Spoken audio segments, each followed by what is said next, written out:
வார்த்தையை சொல்லுவோம். திருப்பிக் கொள்வோம். யாத்ராகமம் 17ஆம் அதிகாரம் 8ஆம் வசனத்திலிருந்து 16வது வசனம் வரைக்கும்.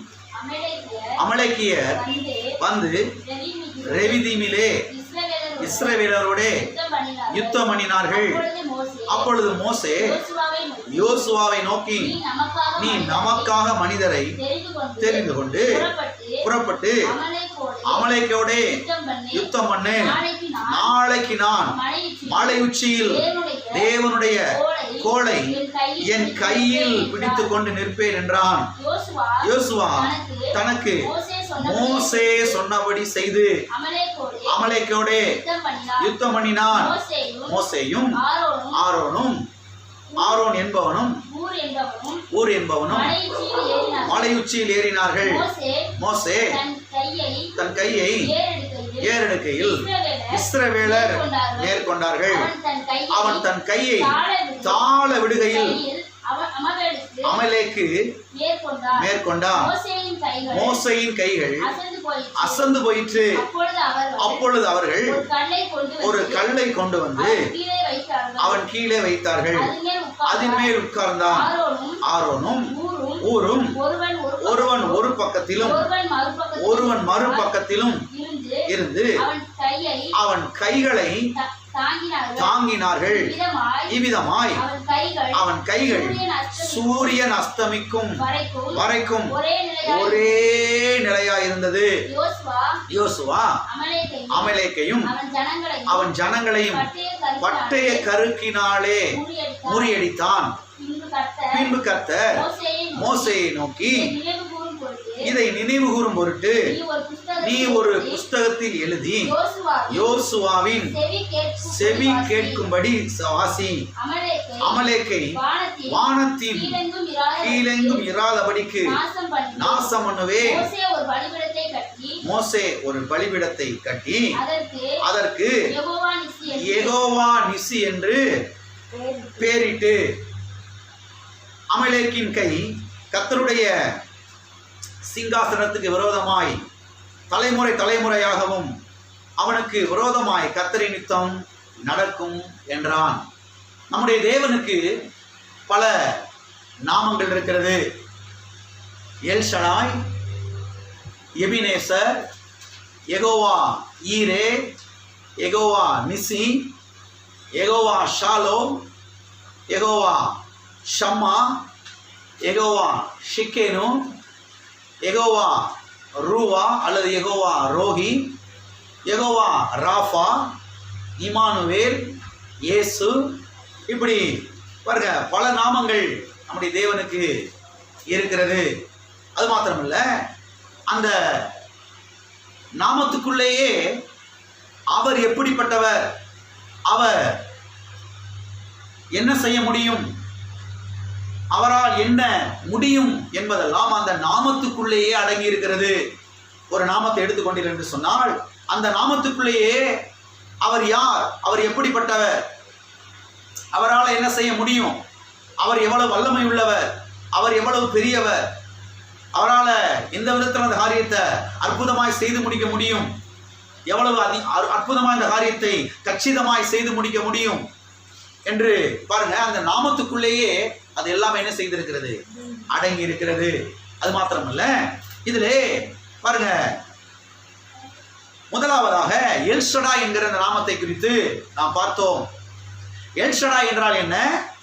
சர்வ வல்லமை உள்ள தேவன் என்று அர்த்தம். போதுமானதற்கு மிகவும் அதிகமானவர் என்று அர்த்தம். நிரம்பி வழியை செய்கிற தேவன் என்று அர்த்தம். தேவைக்கும் அதிகமாய் சந்திக்கிறவர் என்று அர்த்தம். இரண்டாவதாக எபனேசர் என்கிற அந்த நாமத்தை குறித்து நாம் பார்த்தோம். எபனேசர் என்றால் என்ன அர்த்தம்? இம்மட்டும் கர்த்தர் எங்களுக்கு உதவி செய்தார் என்று அர்த்தம். இம்மட்டும் கர்த்தர் எங்களுக்கு உதவி செய்தார் என்று அர்த்தம். மூன்றாவதாக எதை பார்த்தோம்? யெகோவா ராஃபா என்கிற அந்த நாமத்தை குறித்து நாம் பார்த்தோம். யெகோவா ராஃபா என்றால் என்ன அர்த்தம்? நானே உன் பரிகாரியாகிய கர்த்தர் என்று அர்த்தம். நானே உன்னை குணமாக்குகிறவர் என்று அர்த்தம். சிலர் இந்த இடத்துல குணமாக்குகிற டாக்டர் அப்படின்னு சொல்லி பாருங்க சொல்வது வழக்கம். அது தவறு கிடையாது, ஆனாலும் அந்த அளவுக்கு அது வந்து சரி கிடையாது. ஏன்னா டாக்டர் வேற, குணமாக்குகிறவர் வேற. நீங்க சரியாய் புரிந்து கொள்ள வேண்டும். கர்த்தர் என்னை குணமாக்குற டாக்டர் அப்படின்னு சொல்றது தவறு கிடையாது. ஆனா டாக்டர் வேற, குணமாக்குகிறவர் வேறே. டாக்டர் வந்து ட்ரீட்மெண்ட் கொடுப்பாரு, சிகிச்சை அளிப்பார். அவர் படித்த அந்த மூல அறிவிலிருந்து, அவர் படித்த அந்த மெடிசன்ல இருந்து சில மருந்துகளை கொடுக்குறாரு, சில மாத்திரைகளை கொடுக்குறாரு, சில டானிக்கைகளை கொடுக்குறாரு, சில காரியங்கள்லாம் அப்ளை பண்றாரு. அவ்வளவுதான் அவரால் முடியும். ஆனா அவரால் குணமாக்க. ஆனா கர்த்தரை குறித்து சொல்லும் பொழுது அவர் வந்து டாக்டர் கிடையாது, சிகிச்சை அளிக்கிறவர் கிடையாது, ட்ரீட்மெண்ட் கொடுக்கிறவர் கிடையாது. அவர் டோட்டலா அந்த வியாதியவே குணமாக்குகிறவர். நானே உன் பரிகாரியாகிய கர்த்தர், நானே உன்னை குணமாக்குகிற கர்த்தர். இந்த நாமத்தை குறித்து கடந்த வாரத்திலே நாம் தெளிவாக பார்த்தோம். அது மாத்திரமல்ல, இன்றைக்கு இன்னொரு நாமத்தை குறித்து நாம் பார்க்க போகிறோம். வாசிக்கிறேன் மறுபடியும் 17ஆம் அதிகாரம் 15வது வசனம். யாத்ராமம் 17:15. மோசே ஒரு பலிபீடத்தை கட்டி அதற்கு யெகோவா நிசி என்று பெயரிட்டு, என்ன பெயரிட்டு? யெகோவா நிசி என்று பெயரிட்டு. என்ன பெயரிடுகிறான்? யெகோவா நிசி. அந்த நாமத்துக்குள்ளேயே அவர் யார், அவர் எப்படிப்பட்டவர், அவருடைய தன்மை என்ன, அவருடைய குணம் என்ன, அவருடைய கேரக்டர் என்ன, அவரால் என்ன முடியும் என்பதெல்லாம் அந்த நாமத்துக்குள்ளேயே அடங்கி இருக்கிறது. சரி, இங்கே மோசே தேவனுக்கு ஒரு பெயரை சூட்டுகிறான். யெகோவா நிசி என்ற ஒரு பெயரை சூட்டுகிறான். இந்த யெகோவா நிசி என்றால் என்ன அர்த்தம்? யெகோவா நிசி என்றால் என்ன அர்த்தம்? யெகோவா நிசி என்றால் the Lord is my banner என்று அர்த்தம். the Lord is my banner. கர்த்தர் என் விருது கொடி, கர்த்தர் என் ஜெயக்கொடி, கர்த்தர் என் வெற்றி கொடி என்று அர்த்தம். மறுபடியும் சொல்கிறேன், கவனியுங்கள். யெகோவா நிசி என்றால் என்ன அர்த்தம்? the Lord is my banner. கர்த்தர் என் விருது கொடி, கர்த்தர் என் ஜெயக்கொடி, கர்த்தர் என் வெற்றி கொடி என்று அர்த்தம். எல்லா காரணங்களும் சொல்லுவோம். கர்த்தர் என் ஜெயக்கொடி, கர்த்தர் என்னுடைய விருது கொடி, கர்த்தர் என்னுடைய வெற்றி கொடி. ஆமென். பாருங்க, கர்த்தர் ஒரு பெரிய வெற்றியை கொடுத்துட்டாரு. யுத்தத்துல அமலேக்குக்கும் இஸ்ரவேல் ஜனங்களுக்கு ஒரு பெரிய யுத்தம் நடக்குது. யுத்தத்துல கர்த்தர் பெரிய வெற்றியை கொடுத்துட்டாரு. எனவே மோசே அங்க ஒரு பலிபீடத்தை கட்டி அதற்கு யெகோவா நிசி என்று பெயரிடுகிறான். பாருங்க, அர்த்தமுள்ள பெயர், அர்த்தமுள்ள நாமம். அந்த நாமத்துக்குள்ளேயே கர்த்தர் யார் என்பது இருக்கிறது. கர்த்தர் யார்? அவர் ஜெயம் தருகிறவர், அவர் வெற்றியை தருகிறவர். ஆமென். அவர் வெட்கப்பட்டு போகாதபடி செய்கிறவர், தலையை நிமிர்ந்து நடக்க பண்ணுகிறவர் என்பதெல்லாம் அந்த நாமத்துக்குள்ளேயே அடங்கி இருக்கிறது. எனவே நம்முடைய தேவன் யார் என்று சொன்னால், நம்முடைய தேவன் நமக்கு ஜெயம் கொடுக்கிறவர். ஆமென். பக்கத்துல கை பிடிச்சு சொல்லுங்க, நம்முடைய தேவன் நமக்கு ஜெயம் கொடுக்கிறவர். ஆமென். நம்முடைய தேவன் நமக்கு ஜெயம் கொடுக்கிறவராய் இருக்கிறார். சரி, கர்த்தர் எப்பொழுது நமக்கு ஜெயத்தை கொடுப்பார்? இது ரொம்ப முக்கியமான ஒரு விஷயம். அவர் நாமம் யெகோவா நிசி, அவர் ஜெயம் தருகிறவர், அவர் ஜெயம் கொடுக்கிறவர், வெற்றியை கொடுக்கிறவர். இதுல எந்த ஒரு சந்தேகம் கிடையாது, எந்த ஒரு பிரச்சனையும் கிடையாது.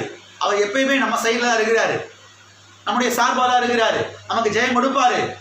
இப்ப விஷயம் என்னன்னா, அவர் எப்பொழுது நமக்கு ஜெயத்தை தருவாரு, அவர் எப்பொழுது நமக்கு ஜெயத்தை கொடுப்பாரு என்று சத்தியவேதத்தை அலசி ஆராய்ந்து பார்க்கும் பொழுது சத்தியவேதம் தெளிவாய் சொல்லுகிறது, அவருடைய வார்த்தையை உயர்த்தி பிடிக்கும் பொழுது கர்த்தர் நமக்கு ஜெயத்தை தருகிறார். மோசே இங்கே தேவனுடைய கோலை அவன் உயர்த்தி பிடித்தான் என்பதை இங்கே நாம் பார்க்கிறோம். பாருங்க, 9ஆம் வசனத்தை வாசிக்கிறேன், கவனியுங்கள். அப்பொழுது மோசே யோசுவாவை நோக்கி, நீ நமக்காக மனிதரை தெரிந்து கொண்டு புறப்பட்டு அமலேக்கையோட யுத்தம் பண்ணு. நாளைக்கு நான் மலை உச்சியில் தேவனுடைய கோலை, எதங்க அதான் கவனிக்கணும். அதெல்லாம் ரொம்ப முக்கியமான காரியங்கள். தேவனுடைய கோலை என் கையிலே பிடித்து கொண்டு நிற்பேன் என்றான். எல்லாம் சொல்லுங்க, தேவனுடைய கோலை என்னுடைய கையிலே பிடித்து கொண்டு நிற்பேன். எதை பிடித்து கொண்டு நிற்பேன்? தேவனுடைய கோலை. பார்வோனுடைய கோலை கிடையாது, தேவனுடைய கோலை. மலை உச்சியிலே என்ன செய்வேன்? நான் உயர்த்தி பிடிப்பேன். எப்படி பிடிப்பேன்? தாழ்த்தி பிடிப்பேன் போல, உயர்த்தி பிடிப்பேன் என்று மோசே சொல்லுகிறதை நாம் பார்க்கிறோம். அப்ப கர்த்தர் எப்பொழுது நமக்கு வெற்றியை தருவாரு? கர்த்தர் எப்பொழுது நமக்கு ஜெயத்தை தருவாரு? அவருடைய வார்த்தையை உயர்த்தி பிடிக்கும் பொழுது. தேவனுடைய கோல் தேவனுடைய வார்த்தைக்கு அடையாளமாக இருக்கிறது. புதிய ஏற்பாட்டிலே, பழைய ஏற்பாட்டிலே தேவனுடைய கோல் இங்கே இருக்கிறது. இந்த கோல் எதற்கு அடையாளமாக இருக்கிறது? தேவனுடைய வார்த்தைக்கு அடையாளமாக இருக்கிறது. ஆகவே இன்றைக்கு நாமளும் போய் தோப்புக்குள்ள ஒரு குச்சியை வெட்டிட்டு வந்து நானும் தேவனுடைய கோலை வச்சிருக்கேன்னு சொல்லிச்சு ஏதோ ஒரு குச்சி தூக்கி என்ன செய்யக்கூடாது, பிடிச்சிக்கிட்டு நின்றுகிட்டு இருக்கக்கூடாது. சரி, இப்படி வந்துடுவாங்க. மோசே தேவனுடைய கோலை உயர்த்தி பிடித்தான். தோத்திரம், தேவனுடைய கோல் தேவனுடைய வார்த்தைக்கு அடையாளமா இருக்குது. அதனால நான் பைபிளை தூக்கி என்ன செய்ய தலையில வச்சுக்கிட்டு நின்றுகிட்டு இருக்க போறேன் அப்படின்னு செஞ்சுக்கிட்டு இருப்பாங்க. அப்படிலாம் வெற்றி வராது, அப்படிலாம் வெற்றி வராது. சில ஆட்கள் பாருங்க, பைபிளை தூக்கிட்டு போய் விசுவாசம் பிடிச்சி தலை மேல வச்சு விசுவாசே போ, சத்தியம் பண்ணிட்டு போ, பைபிள்ல சத்தியம் பண்ணிட்டு போ. அது சத்தியமா நான் போக மாட்டேன்னு சொல்லுது. சத்தியமா நானு பைபிள் மேல சத்தியம் பண்ணிட்டு பாருங்க போக மாட்டேன்னு சொல்லுது. விசுவாசுக்கு வழங்கிருச்சு. இவங்களுக்கு சத்தியத்தை குறித்து அறிவு இல்லை, நல்லா ஏமாத்தலாம். இயேசு நாமத்தை குறித்து அறிவு இல்லை, தேவனை குறித்து அறிவு இல்லை, கல்வாரி குறித்து அறிவு இல்லை, அவருடைய ரத்தத்தை குறித்து அறிவு இல்லை, வெளிப்பாடெல்லாம் இல்லை. நல்ல செய்யலாம். 10 நாளைக்கு நம்ம ஏமாத்தி கொக்கா கோலாவை குடிச்சிட்டு போயிடலாம். நல்லா பிரியாணி ஐஸ்கிரீமா சாப்பிட்டு போலாம் சொல்லி விசுவாசுக்கு தெரிஞ்சிருச்சு. பிரசங்க யாரும் விசுவாசிகளும் பேய் பிடிச்ச ஆளுக்கு பின்னாடியே சுத்தி சுத்தி சுத்தி ஓடி வந்துட்டு இருக்கிறாங்க. எல்லாம் இருக்கிறீங்களா? அன்பானவர்களே கவனியுங்கள். மோசே தேவனுடைய கோலை உயர்த்தி பிடித்தா. தேவனுடைய கோல் தேவனுடைய வார்த்தைக்கு அடையாளமா இருக்குது. அதனால நான் பைபிளை தூக்கி உயர்த்தி பிடிக்கிறேன் செய்யக்கூடாது, உயர்த்தி பிடிச்சிட்டு இருக்க கூடாது. இப்ப என்ன பண்ணணும்னா தேவனுடைய வார்த்தை எடுத்து வாயில வச்சு பேசணும். அங்கதான் வெற்றியே இருக்குது. எல்லாரும் இருக்கிறீங்களா? அநேகருக்கு தெரியல பாருங்க. தேவனுடைய வார்த்தையை எடுத்து வாயில வச்சு உச்சரிக்கணும். யெகோவா நிசி என்கிற அந்த நாமத்தை வாயில உச்சரிக்கணும். இயேசுவின் நாமம் என்கிற அந்த நாமத்தை வாயில உச்சரிக்கணும். வானத்திலும் பூமியிலும் மேலான நாமம். அந்த நாமத்துக்கு முன்பாக வானோர் பூதலத்தோர் பூமியின் கீழானோர் யாருடைய கால்களும் முடங்கும் என்று எழுதப்பட்டிருக்கிறது. எனவே இயேசு நாமத்தை வெளிப்பாடாக பெற்றுக்கொண்டு, யெகோவா நிசி என்கிற நாமத்தை வெளிப்பாடாக பெற்றுக்கொண்டு வாயை திறந்து உச்சரிக்கும் பொழுது அண்ட சராசரங்களும் அடங்க ஆரம்பிக்கும். அண்ட சராசரங்களும் இந்த நாமத்துக்கு முன்பாக என்ன செய்யும்? கட்டுப்படும். எல்லா பிசாசுகளும் பேய்களும் இந்த நாமத்துக்கு முன்பாக முடங்கும். ஆமென். ஆகவே எப்பொழுது நம்முடைய வாழ்க்கையில வெற்றி உண்டாகும் என்று சொன்னால் அவருடைய வார்த்தையை உயர்த்தி பிடிக்கும் பொழுது. மோசே தேவனுடைய கோலை உயர்த்தி பிடித்ததை போல பாருங்க, நாம் தேவனுடைய கோலை என்ன செய்ய வேண்டும்? தேவனுடைய வார்த்தை என்ன செய்ய வேண்டும்? உயர்த்தி பிடிக்க வேண்டும். எனவே தேவனுடைய வார்த்தையை உயர்த்தி பிடிக்கும் போதுதான் கர்த்தர் பாருங்க நம்முடைய வாழ்க்கையில் என்ன செய்கிறார்? வெற்றியை தருகிறார். எல்லாம் இருக்கிறீங்களா? தேவனுடைய வார்த்தையை உயர்த்தி பிடிக்கும் பொழுதுதான் வெற்றியை கர்த்தர் மகன் என்ன செய்கிறாரு? தருகிறார். அவர்களை கவனியுங்கள். உபவாசம் இருக்கிறதுனால வெற்றி வந்துடாது. நெடுமுழங்கால நிக்கிறதுனால வெற்றி வந்துடாது. குடலை போட்டு பட்டினியை போட்டு சுருக்கிறதுனால வெற்றி வந்துடாது. தேவனுடைய வார்த்தையை எடுத்து என்ன செய்ய வேண்டும்? உயர்த்தி பிடிக்க வேண்டும். பாஸ்டர் எனக்கு ஒரு ஆதாரம் காமிங்க பைபிள் இருந்து. சூப்பரான ஒரு ஆதாரத்தை காமிக்கிறேன். இயேசு கிறிஸ்து 40 நாள் உபவாசம் இருக்கிறாரு. இயேசு கிறிஸ்து 40 நாள் உபவாசம் இருக்கிறாரு. உபவாசம் இருந்து முடிச்ச உடனேயே அவன் பிசாசு அங்கிருந்து வெயிட் பண்ணிக்கிட்டே இருக்கிறான். 40 நாள் எப்படா ஒரு உபவாசத்தை முடிப்பாருன்னு சொல்லி. எல்லாம் இருக்கிறீங்களா? உபவாசத்தை முடிச்ச உடனே கரெக்டா வந்துட்டா. வந்த உடனே அவன் பாருங்க சொல்றான். சொன்ன உடனேயே இயேசு கிறிஸ்து என்ன பண்ணாரு? டேய் பிசாசே, நான் 40 நாள் உபவாசம் மட்டும் வந்திருக்கிறேன் அப்படின்னு சொன்னாரா? நீங்க சொல்லுங்க, பைபிள் வாசித்துருக்கிறீங்கல்ல? 40 நாள் உபவாசம் மட்டும் வந்திருக்கிறேன், ஒழுங்கு மரியாதை ஓடிப்போம் அப்படின்லாம் சொல்லல. ஒரு ஒண்ணுமே பண்ணலங்க. உபாகம புஸ்தகத்திலிருந்து வார்த்தை எடுத்து உயர்த்தி காமிக்கிறார். நல்லா கவனிக்கிறீங்க. உபாகம புஸ்தகத்திலிருந்து 3 வசனமே உபாகம புஸ்தகத்துல எடுக்கிறாரு. இது ஆச்சரியமா தான். உபாகம புஸ்தகம் எனக்கு ரொம்ப பிடிக்கும். உபாகம புஸ்தகத்தில் அநேக சத்தியங்கள் இருக்கிறது. ரொம்ப எனக்கு பிடிச்ச ஒரு புஸ்தகம்.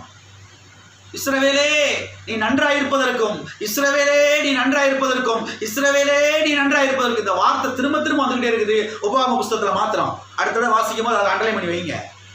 இஸ்ரவேலே நீ விளங்காம போக முடியும் அப்படியே போட்டு சில ஆட்கள் அப்படி வாசிப்பாங்க, பைபிள் வந்து அப்படி பார்ப்பாங்க போல. இஸ்ரவேலே நீ தரிசா போக முடியும் அப்படியே போட்டிருக்குது. இஸ்ரவேலே நீ நன்றாக இருப்பதற்கும், இந்த வார்த்தையெல்லாம் அடுத்த முறை உபாகம புஸ்தகத்தை வாசிக்கும் போது ரவுண்டு போட்டு அண்டர்லைன் பண்ணி வைங்க. அதை எடுத்து குறிச்சு வச்சு அதை தியானம் பண்ணுங்க. நீங்க நல்லா இருப்பீங்க. நீங்க நல்லா இருப்பீங்க. இப்படி பாருங்க, உபாகம புஸ்தகத்துல அநேக சத்தியங்கள் நிறைய இருக்குது. நல்ல அருமையான வார்த்தைகளா இருக்குது. இயேசு கிறிஸ்து பாருங்க பிசாசு எப்படி தோற்கடிக்கிறாரு, எப்படி ஜெயிக்கிறாருன்னா உபாகம புஸ்தகத்திலிருந்து வார்த்தை எடுத்து உயர்த்தி காமிக்கிறாரு. மனுஷன் அப்பத்தினால் மாத்திரமல்ல, கர்த்தருடைய வாயிலிருந்து புறப்படுகிற ஒவ்வொரு வார்த்தையினாலும் பிழைப்பான். உன் தேவனாய கர்த்தரை பணிந்து கொண்டு அவர் ஒருவருக்கே ஆராதனை செய்வாயாக. அங்கிருந்து எடுக்கிறார் வசனதெல்லாம். அப்ப பாருங்க, எப்பொழுது நம்முடைய வாழ்க்கையில வெற்றி உண்டாகுனா வார்த்தையை உயர்த்தி பிடிக்கும் பொழுது. எதை உயர்த்தி பிடிக்கும் பொழுது சொல்லுங்க. வார்த்தையை உயர்த்தி பிடிக்கும் பொழுது வாழ்க்கையிலே வெற்றி உண்டாகும். ஆமென். அப்ப வார்த்தையை உயர்த்தி பிடிக்கும் பொழுதுதான் வெற்றி என்ன செய்கிறது, உண்டாகிறது. ஆமென். அப்ப மோசே எப்படி தேவனுடைய கோலை மலை உச்சியின் மேல் எடுத்து உயர்த்தி பிடித்தானோ, இதை போலவே நாமும் தேவனுடைய வார்த்தை வாயில வச்சு என்ன செய்ய ஆரம்பிக்கணும், உயர்த்தி பிடிக்கணும். தேவனுடைய வார்த்தையை வாயில உச்சரிக்கணும். திரும்ப திரும்ப திரும்ப திரும்ப தேவனுடைய வார்த்தையில என்ன செய்ய ஆரம்பிக்கணும், பேச ஆரம்பிக்கணும். சூழ்நிலையை பார்க்க கூடாது, பிரச்சனையை பார்க்க கூடாது, போராட்டத்தை பார்க்க கூடாது, நெருக்கங்களை பார்க்க கூடாது. இங்க பாருங்க, மோசேக்கும் இஸ்ரவேல் ஜனங்களுக்கு ஒரு பெரிய நெருக்கம். அமலேக்கு திடீர்னு பாருங்க யுத்தத்துக்கு வந்துட்டான். திடீர்னு யுத்தத்துக்கு வந்துட்டான். இவங்கெல்லாம் பாருங்க யாருமே யுத்த வீரர்கள் கிடையாது. யாரு? மோசேயும் இஸ்ரவேல் ஜனங்களும் யாரும் யுத்த வீரர்கள்லாம் கிடையாது. அவங்களாம் யுத்தத்துக்கு பல ட்ரைனிங் எடுத்தவங்க கிடையாது. அவங்க 430 வருஷங்கள் அடிமையாக இருந்தவங்க, கொத்தடிமையாக இருந்தவங்க. அவங்களுக்கு செங்கல் சூழல் அந்த மாதிரி இந்த பில்டிங்லாம் கட்ட தெரியுமே தவிர, நல்லா விவசாயம் பண்ண தெரியுமே தவிர, ஆடு மாடுகள்லாம் மேய்க்க தெரியுமே தவிர, அவனுக்கு கத்தி பிடி சண்டை பெருசாக போட தெரியவே சரியாது. பாருங்க, திடீர்னு அவன் சண்டைக்கு வந்துட்டான், அப்புறம் யுத்தத்துக்கு வந்துட்டான். பெரிய நெருக்கம். நெருக்கத்தில் யார் உட்காந்து அழாம பாருங்க. மோசே சொல்றாரு யோசுவா பார்த்து, நீ ஆட்களை தெரிந்தவள், பட்டயத்தை எடுத்துக்கங்க, கர்த்தர் கூட இருக்கிறாரு, யுத்தத்துக்கு போங்க. நான் மலை உச்சியின் மேல தேவனுடைய வார்த்தை என்ன செய்ய உயர்த்தி பிடிக்கிறேன், தேவனுடைய கோலை உயர்த்தி பிடிக்கிறேன். அற்புதமாய் வெற்றியை கர்த்தர் கொடுத்தாரு பாருங்க. ஆகவே நெருக்கத்தை பார்க்க கூடாது, அந்த பிரச்சனையை பார்க்க கூடாது, அந்த போராட்டத்தை பார்க்க கூடாது. அதை பார்க்காம திரும்ப திரும்ப திரும்ப திரும்ப திரும்ப திரும்ப திரும்ப கர்த்தருடைய வார்த்தை எடுத்து வாயில வச்சு உயர்த்தி பிடிக்கும் பொழுது, வார்த்தை உச்சரிக்கும் பொழுது, வார்த்தையை பேசும் பொழுது பிரச்சனைகள் வேரோடு பட்டு போயிடும், வியாதிகள் வேரோடு பட்டு போயிடும், அந்த சூழ்நிலைகள் டோட்டலா மாறிடும். அற்புதங்கள் அடையாளம் நினைச்ச ஆரம்பிக்காங்க, நடக்க ஆரம்பிக்கும். ஆகவே அருமையான தேவனுடைய பிள்ளைகளை கவனியுங்கள். தேவனுடைய வார்த்தையை நாம் உயர்த்தி பிடிக்கும் பொழுதுதான் பாருங்க நம்முடைய வாழ்க்கையில் நாம் வெற்றி என்ன செய்ய முடியும், பார்க்க முடியும். தேவனுடைய கோல் என்பது எதை குறிக்கிறது? தேவனுடைய வார்த்தையை குறிக்கிறது. அப்ப அவருடைய வார்த்தையை பாருங்க அவன் உயர்த்தி பிடிக்க வேண்டும். அவருடைய வார்த்தையை எவ்வாறு உயர்த்தி பிடிப்பது? கையில பைபிள் தூக்கி பிடிக்கிறது இல்ல, கர்த்தருடைய வார்த்தை வாயில வச்சு என்ன செய்யறது, உச்சரிக்கிறது. ஆமென். அப்ப அவருடைய வார்த்தையை வாயில வைத்து உச்சரிக்கும் பொழுது, அவருடைய வார்த்தையை வாயில வைத்து பேசும் பொழுது பாருங்க கர்த்தர் இயற்கைக்கு அப்பாற்பட்ட அற்புதங்களை, அடையாளங்களை பாருங்க வாழ்க்கையிலே, குடும்பத்திலே, ஊழியத்திலே என்ன செய்ய ஆரம்பிக்கிறார், செய்ய ஆரம்பிக்கிறார். ஆகவே கிறிஸ்தவ வாழ்க்கையிலே நமக்கு ஒரு வேலை இருக்கிறது, நமக்கு ஒரு பெரிய வேலை கொடுக்கப்பட்டிருக்கிறது. என்ன வேலை கொடுக்கப்பட்டிருக்கிறது? கர்த்தருடைய வார்த்தையை வாயில வைத்து பேசக்கூடிய ஒரு வேலை, கர்த்தருடைய வார்த்தையை வாயில வச்சு உச்சரிக்கக்கூடிய, அவருடைய நாமத்தை உச்சரிக்கக்கூடிய ஒரு வேலை நமக்கு என்ன செய்யறது, கொடுக்கப்பட்டிருக்கிறது. கர்த்தருடைய வார்த்தை வைத்து மனதிலே வைத்து தியானிக்கக்கூடிய ஒரு வேலை இருக்கிறது. கர்த்தருடைய வார்த்தையை காதினாலே கேட்டுக்கொண்டே இருக்கக்கூடிய ஒரு வேலை நமக்கு இருக்கிறது. எல்லாரும் இருக்கிறீங்களா? 3 சொன்னேன். கர்த்தருடைய வார்த்தையை வாயில வச்சு பேசக்கூடிய ஒரு வேலை, கர்த்தருடைய வார்த்தையை மனதில் வச்சு தியானிக்கக்கூடிய ஒரு வேலை, கர்த்தருடைய வார்த்தையை காதுனால கேட்டுக்கொண்டே இருக்கக்கூடிய வேலை. இந்த 3 வேலை நீ உருப்படியா செய்யுங்க, நிச்சயமா நீங்க வெற்றி பெறுவீங்க, நிச்சயமா நீங்க ஜெயம் பெறுவீங்க. யெகோவா நிச்சயம் உங்களுக்கு பெரிய பெரிய வெற்றிகளை தருவார். ஆமென். வாசிப்போம் யோசுவாவின் புத்தகம் 1ஆம் அதிகாரம் 8வது வசனம். இந்த நியாயப்பிரமாண புஸ்தகம் உன் வாயை விட்டு பிரியாதிருப்பதாக. எதை விட்டு பிரியாதிருப்பதாக? வாயை விட்டு. வாயை பத்தி பேசுறாரா? வாசிக்கும். இதில் எழுதியிருக்கிறவையின்படி எல்லாம் நீ செய்ய கவனமாய் இருக்கும்படி. கவனமாய் இருக்கணும்னா கேட்டாதானே கவனமாக இருக்க முடியும். காதை பத்தி பேசுறாரு. ரைட். அடுத்து இரவும் பகலும் அதை தியானித்து கொண்டிருப்பாயாக. மனதை பத்தி பேசுறாரு. அப்பொழுது நீ உன் வழியை வாய்க்க பண்ணுவாய், அப்பொழுது புத்திமானாயும் நடந்து கொள்வாய். சொல்றாரு பாருங்க யோசுவாட்ட. இந்த நியாயப்பிரமாண புஸ்தகம் எதை விட்டு பிரியாதிருப்பதாக? ஒரு தலகாணியை விட்டு பிரியாதிருப்பதாக. தலகாணிக்கு அடியில வச்சுக்கிட்டு தூங்குவாங்க பாருங்க சில ஆட்கள். காத்துக்கரு போறாரு பாஸ்டர் வச்சுப்பாங்க பாருங்க. உன் வாயை விட்டு பிரியாதிருப்பதாக, உன் மனதை விட்டு பிரியாதிருப்பதாக, உன் காதுகளை விட்டு பிரியாதிருப்பதாக. இதையே தியானித்துக் கொண்டிருப்பாயாக, இதையே காதினாலே கேட்டுக்கொண்டிருப்பாயாக, இதையே வாயினாலே பேசிக்கொண்டே உச்சரித்துக் கொண்டே இருப்பாயாக. இருக்கிறீங்களா? அப்படி இருக்கும்போது இங்க சொல்லப்பட்டிருக்கிறது அப்பொழுது. எப்பொழுது? வாயை விட்டு பிரியாது இருக்கும் பொழுது, காதை விட்டு பிரியாது இருக்கும் பொழுது, மனதை விட்டு பிரியாது இருக்கும் பொழுது நீ உன் வழியை வாய்க்க பண்ணுவாய். எங்கெல்லாம் போறையோ அங்கெல்லாம் காரியங்கள் என்ன செய்ய ஆரம்பிக்கும்? வாய்க்க ஆரம்பிக்கும். அப்பொழுது புத்திமானாய் நடந்து கொள்வாய்.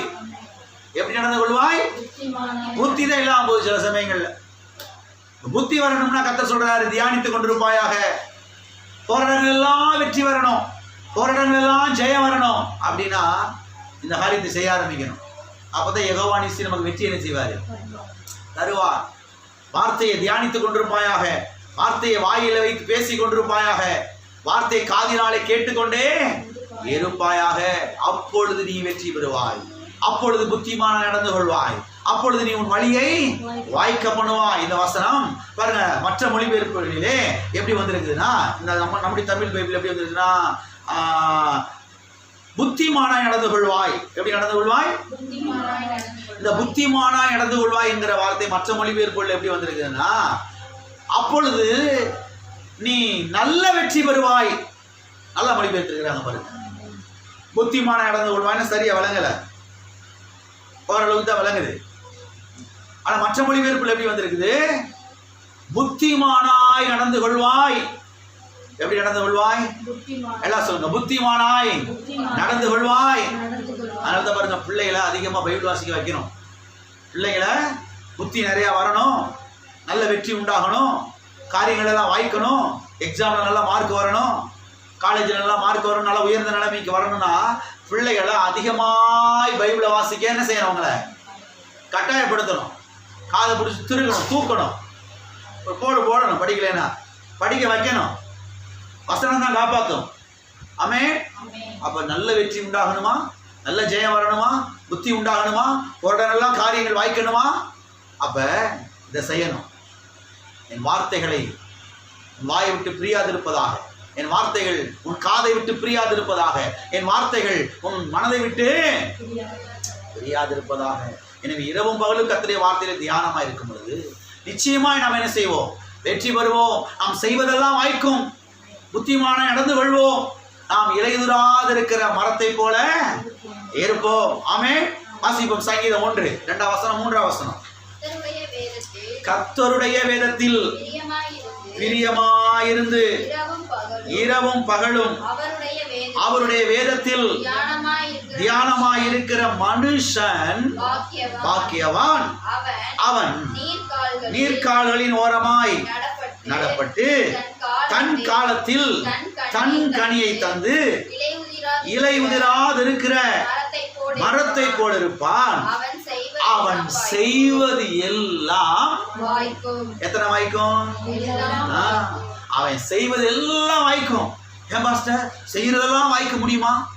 நம்ம 100 காரியம் செய்யறோம், 100 வேலை செய்யறோம், 100 காரியத்தில் வெற்றி கிடைக்குமா? அப்படித்தானே கர்த்தர் சொல்றாருங்க. அவன் செய்வதெல்லாம் 99 வாய்க்கும், 1 வாய்க்குவேன் அப்படி சொல்றாரு. அவன் செய்வது எல்லாம் வாய்க்கும் தானே சொல்றாரு. இல்லைங்க சிலது வாய்க்குங்க சிலது வாய்க்காதுங்க. அப்படி சொல்லலையே. இல்ல சிலருக்கு நடக்கும் சிலருக்கு நடக்காதுங்க. அது எந்த பைபிள்ல போட்டிருக்குது? அவன் செய்வதெல்லாம்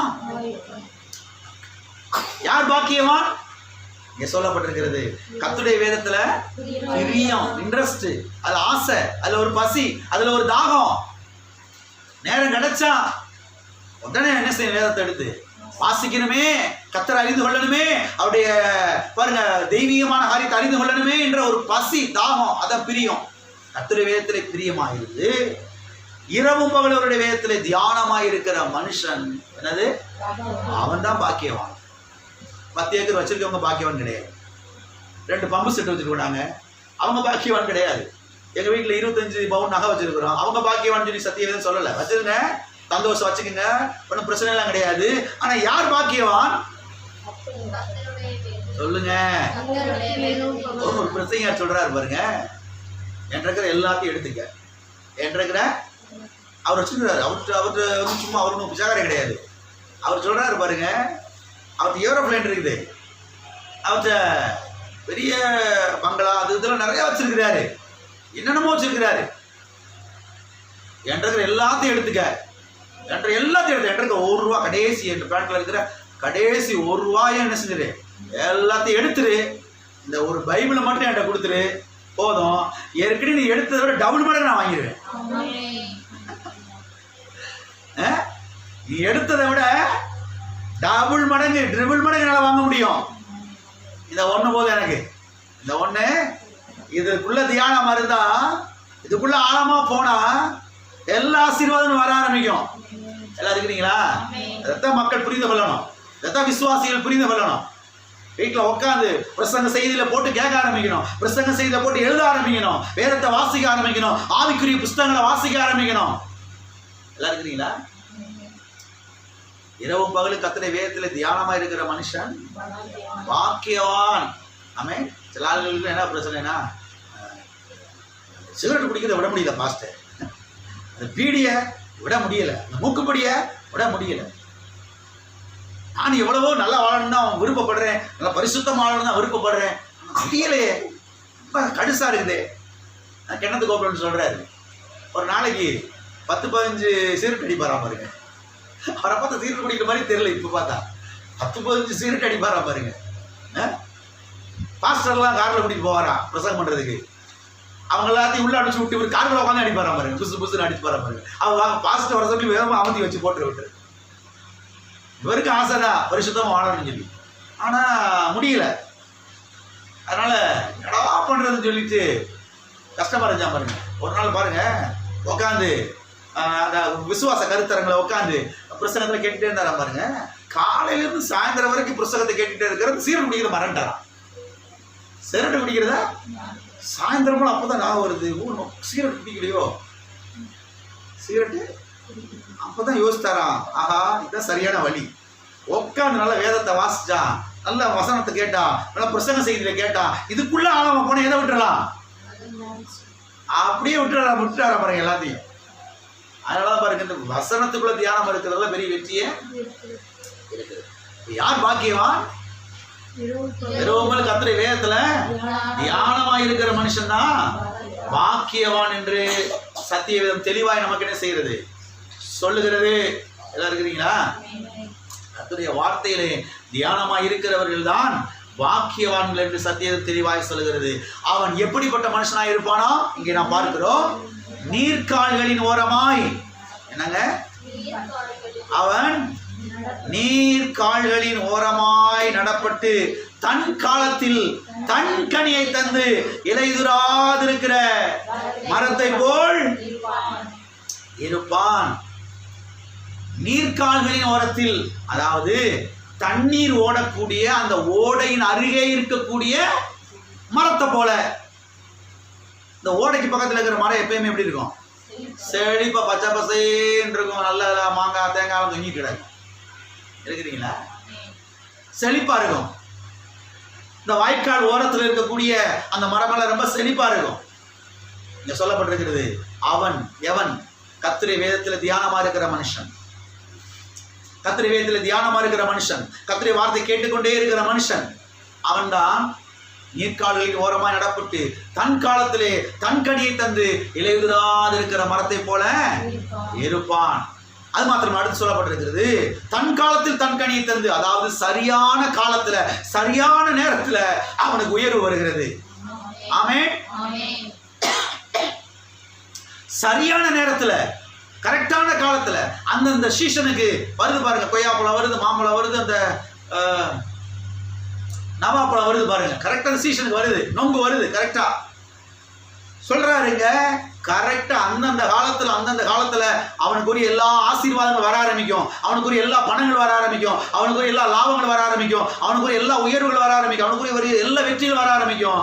எவனுக்கு கர்த்தருடைய வேதத்துல பிரியமா இருந்து அவருடைய வேதத்துல தியானமா இருக்கிற மனுஷன் எப்போதும் பசுமையா இருப்பான். இலையுதிராது இருக்க மரத்தை போல இருக்கிறா. மற்ற எல்லாம் ஊர்ல இருக்கிற மரம் எல்லாம் இலை உதிர்த்துட்டு நிக்குது, அது பாட்டுக்கு. காத்து காலம் ஆரம்பிச்ச உடனேயே எல்லாம் ஊதிச்சுட்டு நின்றுட்டு இருக்குது. ஆனா இது சொல்லுது, காத்து காலம் வந்தாலும் சரி, வெயில் காலம் வந்தாலும் சரி, பனி வந்தாலும் சரி, மழை வந்தாலும் சரி, என்ன வந்தாலும் சரி, இங்க இலையே உதிராது. ஏன்னா இது வார்த்தையில வேறு போட்டு இருக்கிற மரம். ஆமே, வார்த்தையில ஸ்ட்ராங்கா போயாச்சு உள்ள கர்த்தருடைய வார்த்தைக்குள்ள.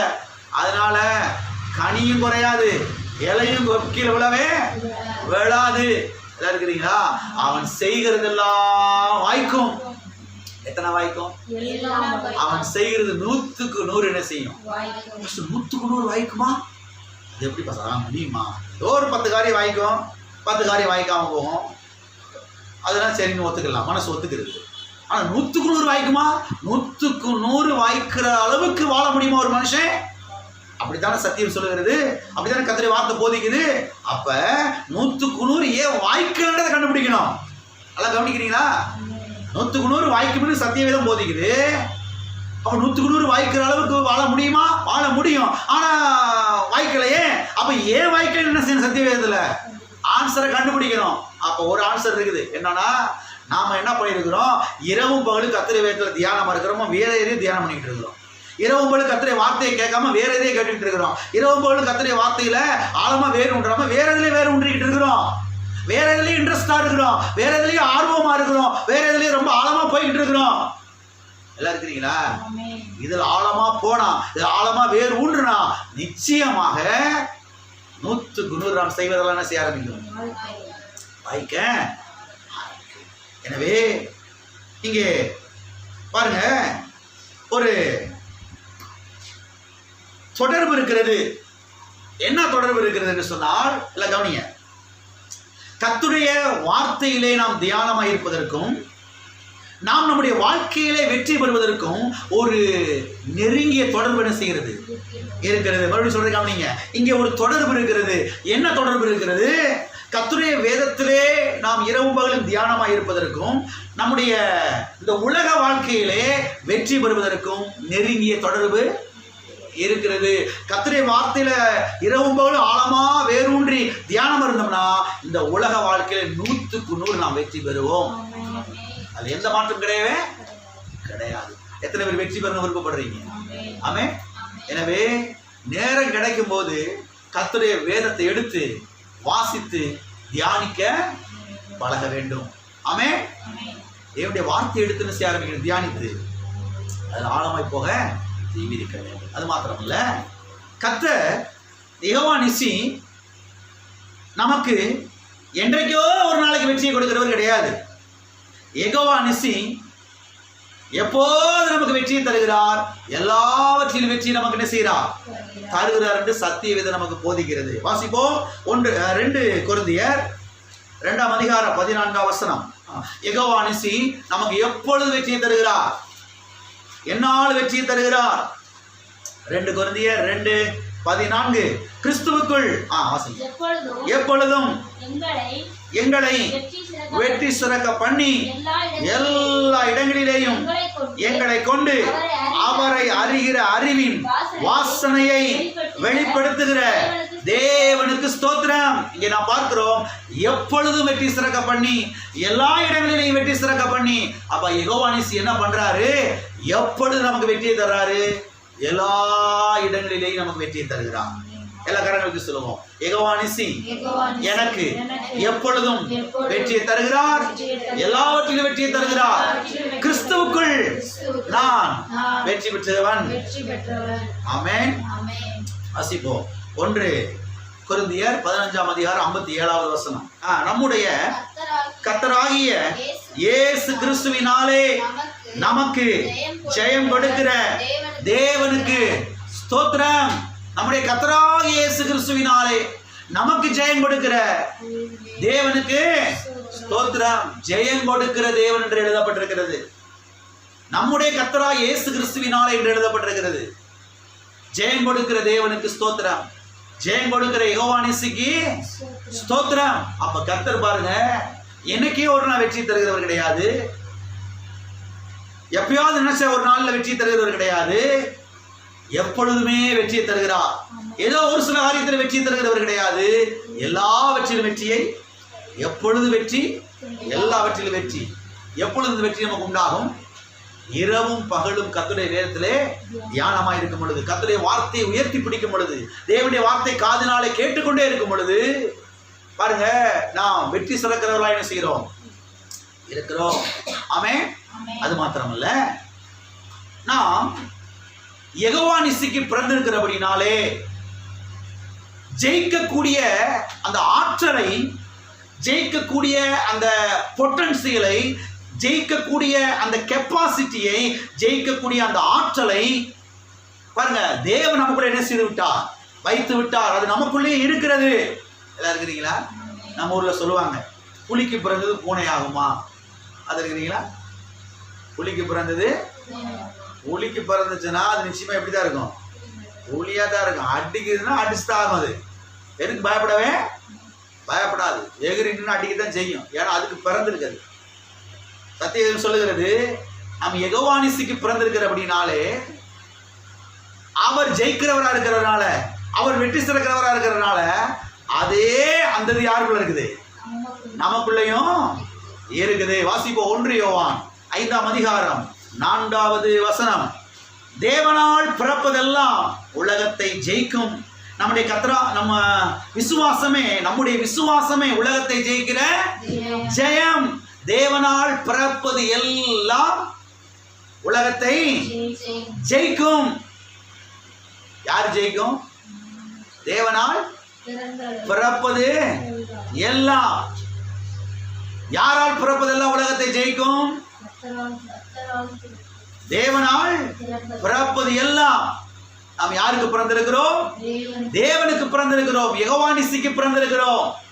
யெகோவா நிசி ஒரு நாளும் தோற்று போகிறவர் அல்ல. யெகோவா நிசி ஒரு நாளும் தோற்று போகிறவர் அல்ல. எனவே நாம் அவருக்கு பிறந்திருக்கிறபடினாலே ஜெயிக்கக்கூடிய அந்த ஆற்றல், அந்த வல்லமை, அந்த பொட்டன்சியல், அந்த கெப்பாசிட்டி, அது ஆல்ரெடி நமக்குள்ள என்ன செய்கிறது? இருக்கிறது. நாம் என்றைக்கு மறுபடியும் பிறந்தோமோ அன்றைக்கே அது யாருக்குள்ள வந்துருச்சு? சத்தியம் சொல்லுகிறது, அவருடைய வித்து நமக்குள் தரித்திருக்கிறது என்று. வித்து என்பது வார்த்தைக்கு அடையாளமாக இருக்கிறது. அவருடைய வார்த்தை நமக்குள்ள என்ன செய்திருக்கிறது? தரித்திருக்கிறது. எல்லாம் இருக்கிறீங்களா? அப்ப தேவனால் பிறப்பது எல்லா உலகத்தை ஜெயிக்கும். எத்தனை பேர் தேவனால் பிறந்திருக்கிறீங்க? தேவனுக்கு பிறந்திருக்கிறீங்க. அப்ப நீங்களே யாரு? எதை ஜெயிக்கிறவங்க? உலகத்தை ஜெயிக்கிறவங்க. உலகத்தில் இருக்கிற எல்லாவற்றையும் ஜெயிக்கிறவங்க. பாவத்தை, இச்சைகள், அசுத்தங்களை எல்லாவற்றையும் ஜெயிக்கிறவர்கள். ஆமென். சரி, இப்ப விஷயத்துக்கு வருவோம். நீங்களா தேவனாலே பிறந்தேன்னு சொன்னீங்க இல்லையா? நீங்க எப்படி தேவனுக்கு பிறந்தீங்க? யோவான் சுவிசேஷம் 1ஆம் அதிகாரம் 12ஆம் வசனம் சொல்லுகிறது, அவருடைய நாமத்தின் மேல் விசுவாசம் உள்ளவர்களாய் அவரை ஏற்றுக்கொண்டவர்கள் எத்தனை பேர்களோ அத்தனை பேர்களும் தேவனுடைய பிள்ளைகளாகும்படி தேவன் அவர்களுக்கு அதிகாரம் கொடுத்தார். அவருடைய நாமத்தின் மேலே, இயேசுவின் நாமத்தின் மேலே விசுவாசம் வைத்தோம். அப்பொழுது நாம் தேவனுக்கு என்ன செய்தோம்? பிறந்தோம். அவருடைய நாமத்தின் மேல் விசுவாசம் உள்ளவர்களாய் அவரை ஏற்றுக்கொண்டவர்கள் எத்தனை பேர்களோ. அப்ப இயேசுவை என்றைக்கு நாம் ஆண்டவராய் ஏற்றுக்கொண்டோமோ, இயேசுவே எனக்காக கல்வாரி சிலுவையிலே மரித்தீர், அடக்கம் பண்ணப்பட்டீர், 3ஆம் நாள் உயிர் தெழுந்தீர், என் உள்ளத்துக்குள்ளே வாரும், என் பாவங்களை மன்னி, என் அக்கிரமங்களை மன்னியும், என்று என்றைக்கு அழைப்பு கொடுத்தோமோ அன்றைக்கே நாம் மறுபடியும் பிறந்து விட்டோம், புது சிருஷ்டியை ஆகிவிட்டோம். அன்றைக்கே தேவனுடைய குடும்பத்தில் தேவனுக்கு என்ன செய்து விட்டோம், நாம் பிறந்து விட்டோம். என்றைக்கு நாம் தேவனுடைய குடும்பத்தில் இயேசுவினாலே பிறந்தோமோ, அப்படி ரத்தத்தினாலே பிறந்தோமோ, அன்றைக்கே ஜெயிக்கக்கூடிய அந்த ஆற்றல் நமக்குள்ள வந்துருச்சு. ஆமென். ஜெயிக்கக்கூடிய ஆற்றல், மேற்கொள்ளக்கூடிய ஆற்றல், ஆமென், வெற்றி சிறக்கக்கூடிய ஆற்றல், இது எல்லாம் யாருக்குள்ள வந்துருச்சு, நமக்குள்ள வந்துருச்சு. ஆமென். ஆகவே நாம் யாருங்க, ஜெயிக்கிறவர்கள். ஆமென். யெகோவா நிசி நம்மோடு கூட என்ன செய்கிறார், இருக்கிறார். எத்தனை கிளியர்? அது மாத்திரமல்ல, நான் பார்த்தோம் இப்ப சங்கீதம் 1 நான் வாசித்தோம். அவன் செய்வதெல்லாம் வாய்க்கும், அவன் செய்வதெல்லாம் வாய்க்கும். கவனிங்க, நாம் செய்கிறதெல்லாம் வாய்க்கும் என்று சத்தியவேதம் சொல்லுகிறது. அதே சத்தியவேதம் சொல்லுகிறது நமக்கு விரோதமாக செய்யப்படுகிற காரியங்கள் வாய்க்காது என்பது. இந்த ரெண்டையும் எனக்கு அதை ஒப்பிட்டு பார்த்துருக்கீங்களா? இதை ரொம்ப வருஷத்துக்கு முன்னாடி கற்றுக் கொடுத்தார். இந்த ரெண்டு ஒப்பிட்டு பார்ப்பா அப்படின்னு. அவன் செய்வதெல்லாம் வாய்க்கும், யாரு, நான் செய்யறதெல்லாம். ஆனா எனக்கு விரோதமா யாரெல்லாம் செய்யறானோ அதெல்லாம் வாய்க்காம போகும். அந்த வசனத்தை வாசிங்க. ஏசாயா 54:17 வாசிங்க. உனக்கு விரோதமாய் உருவாக்கப்படும் எந்த ஆயுதமும் வாய்க்காதே போதும். எந்த ஆயுதமும், சத்தியவேதம் என்ன சொல்லுகிறது, நான் செய்வதெல்லாம் எனக்கு விரோதமாய் செய்யப்படுகிற காரியங்கள். ரெண்டை ஒப்பிட்டு பாக்குறீங்களா, சேர்த்து பாக்குறீங்களா? இப்ப சொல்லுவோம் எல்லாரும், சொல்லுங்களா. நான் செய்வதெல்லாம் வாய்க்கும், எனக்கு விரோதமாய் செய்யப்படுகிற காரியங்களோ வாய்க்காதே போ. எனக்கு விரோதமாக வைக்கப்படுகிற செய்வனைகள், பிடிசுனியங்கள், மந்திரவாதங்கள், மாந்திரிக வேலைகள், மருந்து வேலைகள் வாய்க்காமல் போகிறது. எனக்கு விரோதமாய் உருவாக்கப்படுகிற அந்த ஆயுதம் வாய்க்காதே போகும். நான் செய்கிறதெல்லாம் 100% வாய்க்கும். ஆமென்.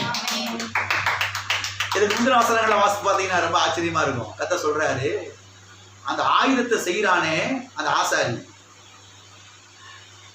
அங்க போய் செய்யறாங்க. கோடாரி, மம்பட்டி, கடப்பாறை, கத்தி, அருவா, அதான ஆயுதம். அதெல்லாம் ஒரு இடத்துல கொண்டு போய் ஒரு பட்டறையில செய்யறாங்க. கர்த்தர் சொல்றாரு, பயப்படாத, என்ன செய்யாத, உனக்கு விரோதமாய் செய்யப்படுகிற, அதானே செய்யப்படுகிறதுனா செய்யறாங்க, ஆயுதத்தை செய்யறாங்க, வெட்டுறதுக்கோ குத்துறதுக்கோ அழிக்கிறதுக்கோ செய்யறாங்க. கர்த்தர் என்ன சொல்றாரு முந்தின வசனங்கள்லாம், அந்த செய்யறவனே நான் தானே உண்டாக்குறேன், அவனே என் கையில தானே இருக்கிறான். அந்த ஆயுதத்தை செய்யறானே கொள்ள ஆசாரி, அவனே யார் கையில தான் இருக்கிறான். அதெல்லாம் நீ பயப்படாது, தைரியமா இருக்கிற. நம்ம என்ன பண்ணிட்டு இருக்கோம், அவன் துணிய ஆளுங்க, துணிய மந்திரவாதிங்க. இந்த ஊர்லயே மந்திரவாத வேலை செய்யலையோ அவனை கண்டாண்டு சிலருக்கு வகுத்தல போயிருந்தீங்க, வகுறு உருண்டுருது, ஆஸ்பத்திரியில் போய் குளுக்கோஸ் ஏற்றிட்டு இருக்கிறேன். ஊர்லயே பெரிய மந்திரவாதிங்க. நீங்க என்ன செய்யணும், இந்த உலகத்திலேயே பெரியவர் எனக்குள்ளே இருக்கிறாரப்பா, விசுவாசிக்கிற மாதிரி இதெல்லாம். அப்ப சத்தியம் தெளிவாய் சொல்லுகிறது, நான் செய்கிறதெல்லாம் வாய்க்கும், எனக்கு விரோதமாய் செய்யப்படுகிற காரியங்கள் வாய்க்காதே. அப்போ ஒரு ஜபத்தை ஏறெடுக்க வேண்டியது அவசியமா இருக்குது. என்ன ஜபம்? எங்க திருச்சபைக்கு விரோதமாய் உருவாக்கப்படுகிற ஆயுதங்கள் வாய்க்காதே போகும். இந்த ஜபத்தை செய்யணுங்க, ரெகுலரா செய்யணும், விசுவாசிகளெல்லாம் செய்யணும்.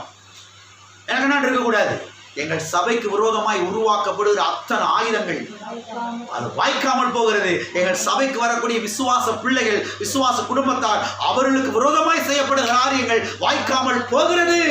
நாங்கள் செய்கிறதெல்லாம் வாய்க்கிறது, எங்கள் திருச்சபை மக்கள் செய்கிறதெல்லாம் வாய்க்கிறது. இந்த ஜெபத்தை ஏறெடுக்கணும், விசுவாசிக்கணும். சபை பிள்ளைகளுக்காக நீங்கள் ஜெபிக்கணும், ஒருத்தர் ஜெபிக்க வேண்டும். ஆமென். ஜெபிக்கும் பொழுது யெகோவா நிசி நமக்கு வெற்றியை தருவார். அவர் நாமம் யெகோவா நிசி. யெகோவா நிசி என்றால் என்ன அர்த்தம்? The Lord is my banner. கர்த்தரினுடைய விருது கொடி, கர்த்தரினுடைய ஜெய கொடி, கர்த்தருடைய வெற்றி கொடி. ஆமென். கல்வாரி சிலுவையிலே கர்த்தர் பிசாசுடைய தலையை நசுக்கி வெற்றியை சம்பாதிச்சு வச்சிருக்கிறார். கொலோசியர்ல வாசிக்கிறோம், துரைத்தனங்களையும் அதிகாரங்களை உரிந்து கொண்டு வெளியரங்கமான கோலமாக்கி அவைகளின் மேல் சிலுவையிலே வெற்றி சிறந்தார். யாருக்காக? அவருக்காகவா? அவருக்காக அவர் பிசாசை ஜெயிச்சாரு. ஏங்க அவருக்காக அவர் எந்த பிசாசை ஜெயிக்கணும்? அவர் பரலோகத்தில் உட்காந்துட்டு ஒரு சுண்டுவரில் அசைச்சா போதும், பிசாசெல்லாம் ஒண்ணுமலாம் போயிட்டு அவ்வளவுதான். அவர் மனுஷனா வந்து மனுஷனா வாழ்ந்து கல்வாரி சிலுவைக்கு போய் அதுக்கப்புறம் தான் சிலுவையில் ஜெயிக்கணுமா? யாருக்காக ஜெயிச்சாரு? எனக்காக. ஆமென். மனிதனுடைய சார்பாக அவர் ஜெயித்தார். ஆகவே அவருடைய வெற்றியே வெற்றி. ஆமென். நம்ம பிசாசின் மேல ஜெயம், பிள்ளி சுனியத்தின் மேல ஜெயம், அந்தகாரத்தின் மேல ஜெயம், எல்லாவற்றின் மேல கர்த்தருக்கு ஜெயத்தை கொடுத்திருக்கிற யெகோவா நிசி எனக்கு வெற்றியை செய்திருக்கிறார். கொடுத்திருக்கிறார். எல்லா கண்களை மூடி நாம் ஜெபிப்போம். யெகோவா நிசியே ஸ்தோத்திரம். அந்த நாமத்தை உச்சரிக்கணும் திரும்ப திரும்ப திரும்ப. பைபிள் எடுத்து தலாணி கடியில் வைக்கிறது இல்லை, பைபிளை தூக்கி பிடிக்கிறது இல்லை, அதுக்குள்ள இருக்கிற வார்த்தையை எடுத்து உயர்த்தி பிடிக்கணும், சத்தியத்தை உயர்த்தி பிடிக்கணும். சூழ்நிலையை பார்க்கக்கூடாது, பிரச்சனையை பார்க்கக்கூடாது, போராட்டத்தை பார்க்கக்கூடாது, நெருக்கத்தை பார்க்கக்கூடாது, வியாதியை பார்க்கக்கூடாது. யெகோவா ராஃபாவை பார்க்கணும். இம்மட்டுமாய் உதவி செய்த கர்த்தரை பார்க்க வேண்டும், எல்ஷடாயை பார்க்க வேண்டும், போதுமானது மிகவும் அதிகமானவரை பார்க்க வேண்டும், எப்பொழுதும் எல்லாவற்றையும் வெற்றி தருகிற யெகோவா நிசியை பார்க்க வேண்டும். கிறிஸ்துவுக்குள் நாம் முற்றும் ஜெயம் விடுகிறவர்களாக இருக்கிறோம். ஹல்லேலூயா. பிதாவே, இயேசு நாமத்தில் உம்முடைய சமூகத்திலே நாங்கள் வருகிறோம். ஆசீர்வதிக்கப்பட்ட அந்த வேலைக்காக நன்றி கர்த்தாவே. ஸ்தோத்திரிக்கிறோம், துதிக்கிறோம். யெகோவா நிசியே உம்மை குறித்தான வெளிப்பாடை அதிகமாக எங்களுக்கு தர வேண்டும்படியாக ஜெபிக்கிறோம். கர்த்தாவே ஸ்தோத்திரம். எங்கள் சபைக்கு விரோதமாய் உருவாக்கப்படுகிற ஆயுதங்கள் வாய்க்காமல் போவதாக. எங்கள் சபைக்கு வருகிற விசுவாச பிள்ளைகள், விசுவாச குடும்பத்தாருக்கு விரோதமாய் உருவாக்கப்படுகிற அத்தனை ஆயுதங்கள் வாய்க்காமல் போவதாக. ஓ ஸ்தோத்திர ஆண்டவரே. யெகோவா நிசியே நீரே எல்லாவற்றிலும் எப்பொழுது எங்களுக்கு வெற்றி தந்ததுக்காக நன்றி. மகிமையெல்லாம் உமக்கே செலுத்துகிறோம். ஸ்தோத்திரங்களை உமக்கு எடுக்கிறோம். இயேசு நாமத்தில் பிதாவே. என் ஆத்துமாவே கர்த்தரை ஸ்தோத்திரி, என் ஆத்துமாவே கர்த்தரை ஸ்தோத்திரி. கர்த்தர் செய்த சகல உபகாரங்களை